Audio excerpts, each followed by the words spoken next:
আমরা ষষ্ঠ শ্রেণীর দ্বিতীয় পর্যায়ক্রমিক মূল্যায়নের পরিবেশ এবং বিজ্ঞানের 9 নম্বর স্কুলের প্রশ্নের উত্তরগুলো আলোচনা করব। একের আয়তে বলেছে ক্যালসিয়ামের অভাবে প্রদত্ত কোনটি দুর্বল হয়ে পড়ে? হাড়। 2 কোনো গ্যাস বা তরল গতিশীল হলে যে স্থানে ওই তরল বা গ্যাসের বেগ বেশি সেই স্থানে ওই গ্যাস বা তরলের চাপ কম হয়। 3 তরলের মসৃণতা বাড়লে ঘর্ষণ বল কমে যায়। 4 উদ্ভিদের বৃদ্ধি পরিমাপ করা হয় যন্ত্রের সাহায্যে অক্সানোমিটার। 5 লোহার প্রধান আকরিক হলো হেমাটাইট। 6 লোহার সঙ্গে ক্রোমিয়াম মিশিয়ে স্টেনলেস স্টিল তৈরি করা হয়। 7 ভর পরিমাপ করা হয় দাঁড়িপাল্লার সাহায্যে। 8 হৃৎপিণ্ড থেকে রক্ত সারা দেহে যে নলগুলি দিয়ে যায় তার নাম হচ্ছে ধমনী। 9 মোটর বাইকে জ্বালানি রূপে ব্যবহৃত হয় পেট্রোল। 10 একটি পরিবর্তিত শিলার নাম হলো স্লেট। 11 গড় সৌরদিনকে 24 দিয়ে ভাগ করলে পাওয়া যায় ঘন্টা। 12 বলের একক এসআইতে হচ্ছে নিউটন। 12 কনুই আর হাঁটুতে রয়েছে হিঞ্জ সন্ধি। আর 14 জীবাশ্ম পাওয়া যায় পাললিক শিলায়। 2 দিয়েছে শূন্যস্থান পূরণ করো। ম্যাগমা যখন কোনো ফাটল বা পাহাড়ের মুখ দিয়ে বেরিয়ে আসে তখন তাকে বলে লাভা। 2 5390 সিসি মানে 5.39 লিটার। 3 এমন একটা প্রাণী যা খাদ্য শৃঙ্খলের উৎপাদক ছাড়া সব স্তরেই থাকতে পারে, মানুষ। 4 1 কিলো পাস্কাল মানে 1000 পাস্কাল। 5 বুক ও পেটের মাঝে অবস্থিত পেশির নাম হলো মধ্যচ্ছদা। 3 সত্য মিথ্যা বলতে বলেছে। আইতে দিয়েছে কয়লা পুড়িয়ে জলবিদ্যুৎ উৎপাদন করা হয়, মিথ্যা। 2 ক্ষেত্রফল সমান দৈর্ঘ্য গুণ প্রস্থ, সত্য। 3 গতিশীল অবস্থায় বস্তুর মধ্যে কাজ করার যে সামর্থ্য বা শক্তি আসে তাকে বলে গতিশক্তি, সত্য। 4 অস্থিসন্ধিতে অস্থিগুলি একে অন্যের সঙ্গে টেন্ডন নামক সুতো বা দড়ির মতো জিনিস দিয়ে বাঁধা থাকে, মিথ্যা, ওটা লিগামেন্ট হবে। টেন্ডন হচ্ছে মাংসপেশি আর অস্থির সাথে যোগসূত্র করে টেন্ডন, আর অস্থিসন্ধিতে অস্থিগুলো লাগানো থাকে লিগামেন্ট দিয়ে। 4 আসি। 4 আয়তে দিয়েছে এসআইতে দৈর্ঘ্যের একক মিটার। 2 সূর্য থেকে পাওয়া যায় না একটি শক্তির উৎস, পারমাণবিক শক্তি। 3 বলেছে একটি উদাহরণ দাও যেখানে বায়ু শক্তিকে কাজে লাগানো হয়, পালতোলা নৌকা চালানো। 4 মানুষের লালারসে উপস্থিত একটি জীবাণুনাশক হচ্ছে লাইসোজাইম। লালারসে যে লাইসোজাইম জীবাণু ধ্বংসকারী রাসায়নিক পদার্থ থাকে বা উৎসেচক থাকে। 5 দিয়েছে আলোকবর্ষ কাকে বলে? লিখবে আলো 1 বছরের শূন্য মাধ্যমে যে দূরত্ব অতিক্রম করে তাকে 1 আলোকবর্ষ বলা হয়, এটি দৈর্ঘ্যের অন্যতম বৃহৎ একক। 6 বলেছে ওজন কাকে বলে? লিখবে যে কোনো স্পর্শ ছাড়াই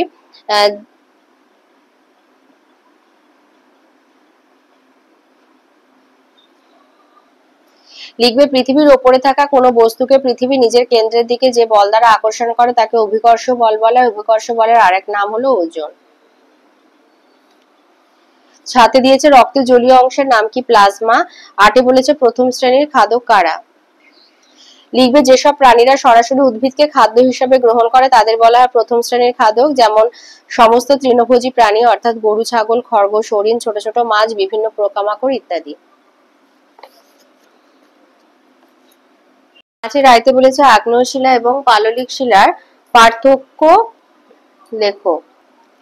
লিখবে আগ্নেয় শিলাটা আগে বলে নিচ্ছি। সৃষ্টি হচ্ছে উত্তপ্ত গলিত ম্যাগমা জমে সৃষ্টি হয়। শিলার প্রকৃতি একটি প্রাথমিক শিলা, কাঠিন্য খুব কঠিন ও ভারী হয়, এতে কোনো জীবাশ্ম নেই, স্তরহীন হয়, কেলাসিত ও স্ফটিকযুক্ত হয়, সহজে ক্ষয়প্রাপ্ত হয় না, জল শোষণ করতে পারে না অর্থাৎ অপ্রবেশ্য শিলা। আর বিভিন্ন প্রকার ধাতব খনিজ যেমন তামা, সোনা, লোহা, ম্যাঙ্গানিজ পাওয়া যায়, উদাহরণ গ্রানাইট, ব্যাসল্ট।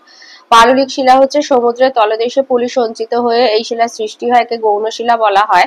নরম এবং হালকা উভয় প্রকৃতির হয়, জীবাশ্ম দেখা যায়, স্তরায়ন তলযুক্ত, কেলাস বা স্ফটিক থাকে না, সহজেই ক্ষয়প্রাপ্ত হয়, শিলাস্তরে জল সঞ্চিত থাকে অর্থাৎ প্রবেশ্য শিলা।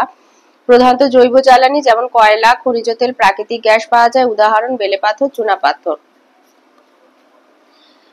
2 দিয়েছে 2 হাতে তালুকে ঘষো কি অনুভব করবে এবং কেন? 2 হাতে তালু পরস্পর ঘষলে কি হবে, কি অনুভব হবে? গরম অনুভব হবে, কারণ ঘষার সময় তালু দুটোর মধ্যে ঘর্ষণ হচ্ছে, ফলে একে অপরের গতিকে বাধা দিচ্ছে। এই বাধা অতিক্রম করার জন্য যে কাজ করতে হয় সেই কাজই তাপে পরিণত হয়। এখান থেকে এতটা লিখে দেবে। 3 দিয়েছে তাপবিদ্যুৎ কি? লিখবে কয়লা পুড়িয়ে যে বিদ্যুৎ উৎপন্ন করা হয় তাকেই তাপবিদ্যুৎ বলা হয়। 6 আয়তে বলেছে বল এবং সকেট সন্ধির অবস্থান উল্লেখ করো, এটা আছে তোমাদের বইয়ের 123 পাতায়।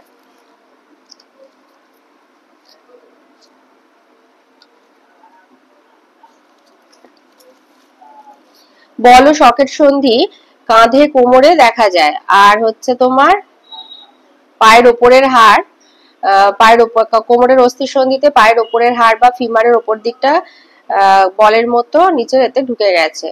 তাহলে এটা দেখা যায় কাঁধে এবং কোমরে। তাহলে বর্ণ সকেট সন্ধির অবস্থান হচ্ছে কাঁধে এবং কোমরে। দুয়ে দিয়েছে প্রদত্ত চিত্রে এ বি চিহ্নিত অংশগুলির নাম লেখো। এই ছবিটার সাথে দেখো আর এই ছবিটা, এখানে বিটা হবে বি হবে, এখানে বি হচ্ছে এটা হলো বাম নিলয়, আর এখানে এই যেটা দেখিয়েছে না মানে নলটা নালিকাটা, এটা হচ্ছে এটা হচ্ছে অধ মহাশিরা। ওর সাথে আছে ধমনী এবং শিরার মধ্যে একটি পার্থক্য লেখো। ধমনী আর শিরার পার্থক্য।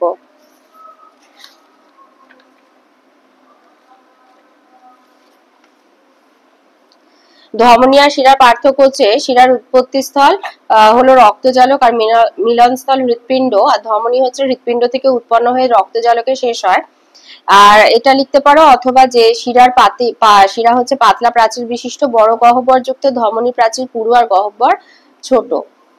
আর বলতে পারো অথবা শিরাতে কপাটিকা উপস্থিত, ধমনীতে কপাটিকা অনুপস্থিত। তো তিনটের মধ্যে যে কোনো একটা লিখে দেবে। ওর সাথে আছে ক্লোম শাখা কি?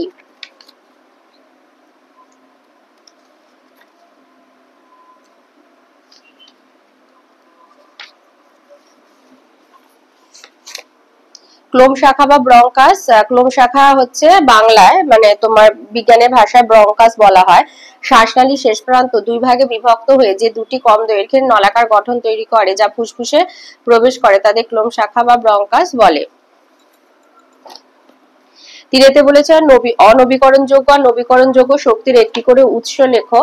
অনবীকরণযোগ্য শক্তি হচ্ছে কয়লা, আর নবীকরণযোগ্য শক্তির উৎস হচ্ছে বায়ু শক্তি, সৌরশক্তি, এগুলো।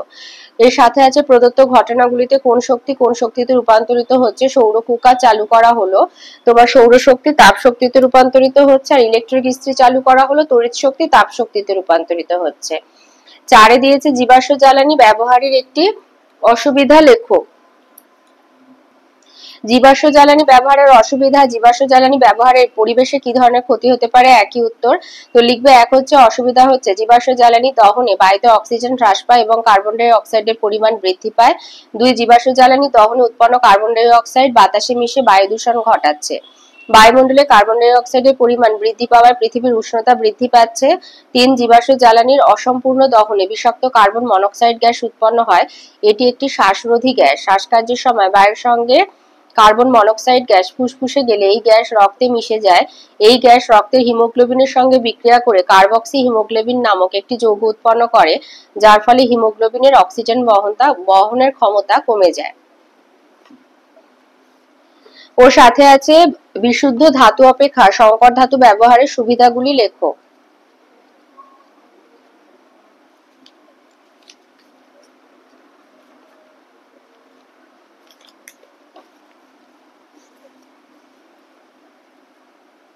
লিখবে বিশুদ্ধ ধাতু অপেক্ষা সংকর ধাতু ব্যবহারের সুবিধা হচ্ছে, এক হলো সংকর ধাতুর কাঠিন্য বিশুদ্ধ ধাতুর তুলনায় অনেক বেশি হয়। 2 বিশুদ্ধ ধাতু থেকে সংকর ধাতু অনেক বেশি নমনীয়, ঘাত সহনকারী এবং অধিক ঘনত্বযুক্ত হয়। 3 হচ্ছে সংকর ধাতুর ক্ষয় রোধ করার ক্ষমতা অনেক বেশি। খোলা হাওয়ায়, রোদ বা জলে সংকর ধাতু সহজে ক্ষয় হয় না। 4 হচ্ছে বিশুদ্ধ ধাতু সহজে গলে যায়, সংকর ধাতু তত সহজে গলে যায় না। 5 তাপ ও তড়িৎ বিদ্যুতের পরিবাহিতা বাড়ানোর কমানোর জন্য সংকর ধাতু উপযুক্ত। 6 সংকর ধাতুতে সহজে রাসায়নিক বিক্রিয়া ঘটে না। 5 দিয়েছে প্রাথমিক রাশি ও লব্ধ রাশি কাকে বলে, উভয়ের একটি করে উদাহরণ দাও।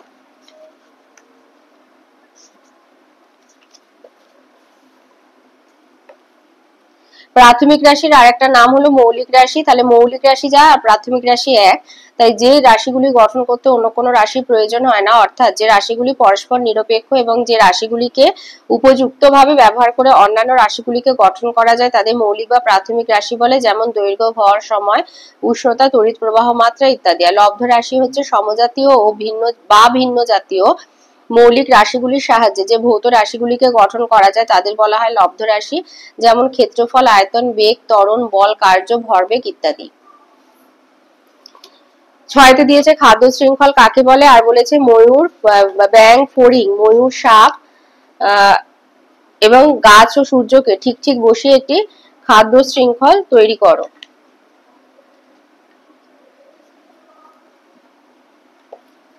লিখবে খাদ্য শৃঙ্খল হচ্ছে যে পদ্ধতিতে সূর্য থেকে প্রাপ্ত শক্তি উৎপাদক থেকে পর্যায়ক্রমে খাদ্য খাদক সম্পর্কের মাধ্যমে বিভিন্ন প্রাণীগোষ্ঠীর মধ্যে প্রবাহিত হয়ে শক্তি প্রবাহের ধারাবাহিকতা বজায় রাখে তাকে খাদ্য শৃঙ্খল বলে। যেমন এর আগে একটা সূর্য করে দেবে, সূর্য, গাছের পাতা, ফড়িং, ঘাস ফড়িং, ব্যাঙ, সাপ, ময়ূর। একদম প্রথমে সূর্য লিখবে, তারপরে গাছের পাতা, পতঙ্গ, পতঙ্গের জায়গায় ঘাস ফড়িং লিখবে, ব্যাঙ, সাপ, ময়ূর। পাঁচে সাথে দিয়েছে চাপের সংজ্ঞা দাও, আর ওর সাথে আছে বার্নৌলি নীতিটি ব্যাখ্যা করো।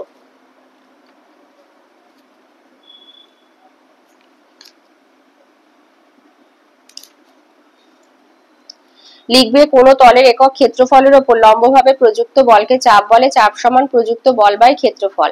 ওর সাথে আছে বার্নৌলি নীতিটি ব্যাখ্যা করো।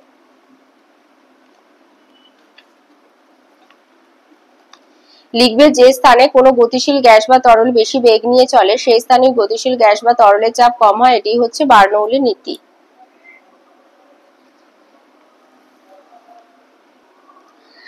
আটে বলেছে গভীর সমুদ্রের মাছ চ্যাপ্টা আকৃতির হয় কেন।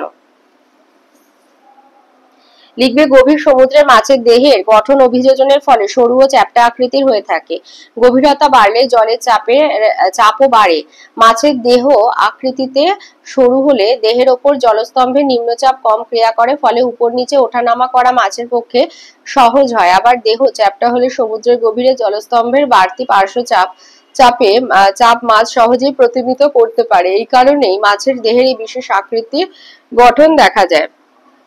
আর বায়ুচাপ সবচেয়ে কোথায় বেশি হয়? সমুদ্র সমতলে। নয়তে বলেছে রক্তের কাজগুলি লেখো। রক্তের প্রধান কাজ হচ্ছে, এক হলো খাদ্যবস্তুর পরিবহন, খাদ্য পরিপাকের ফলে উৎপন্ন খাদ্যের সরল ও তরল অংশ অন্ত্র থেকে শোষিত হয়ে রক্তের মাধ্যমে দেহের কলাকোষে পৌঁছায়। দুই শ্বাসবায়ুর পরিবহন, রক্তের লোহিত রক্তকণিকা ফুসফুস থেকে অক্সিজেনকে বহন করে দেহের প্রতিটি কলাকোষে পৌঁছে দেয়, আবার কলাকোষে উৎপন্ন কার্বন ডাই অক্সাইডকে ফুসফুসে ফিরিয়ে আনে। তিন হচ্ছে হরমোন পরিবহন, দেহের অন্তঃক্ষরা গ্রন্থি থেকে উৎপন্ন হরমোনের পরিবহন ঘটায়। চার দূষিত পদার্থের অপসারণ, রক্ত বিপাকজাত দূষিত পদার্থগুলিকে কোষ থেকে অপসারিত করে রেচন অঙ্গে পাঠায়। পাঁচ হচ্ছে রক্তক্ষরণ নিয়ন্ত্রণ, কোথাও কেটে গেলে রক্তে উপস্থিত প্লাজমা প্রোটিন যেটা হচ্ছে প্রথ্রম্বিন আর ফাইব্রিনোজেন এবং অনুচক্রিকা রক্ত জমাট বাঁধানোর মাধ্যমে রক্ত পড়া বন্ধ করে। ছয় দেহের তাপ নিয়ন্ত্রণ, রক্ত দেহের তাপ নিয়ন্ত্রণে বিশেষ ভূমিকা পালন করে। সাত রক্ষণাত্মক কাজ, রক্তের শ্বেত রক্তকণিকা দেহে প্রবিষ্ট রোগ জীবাণুকে ধ্বংস করে সুরক্ষা প্রদান করে। আর আট হচ্ছে প্রোটিন সঞ্চয় ভান্ডার, রক্তরাশের প্রোটিন প্রয়োজনে কলাকোষের প্রোটিনের সঞ্চয় ভান্ডার হিসাবে কাজ করে। সাতের আইতে বলেছে প্রাকৃতিক গ্যাসের প্রধান উপাদান কি? মিথেন। আর ওর সাথে আছে পরিবর্তিত শিলা কিভাবে তৈরি হয়, উদাহরণ দাও।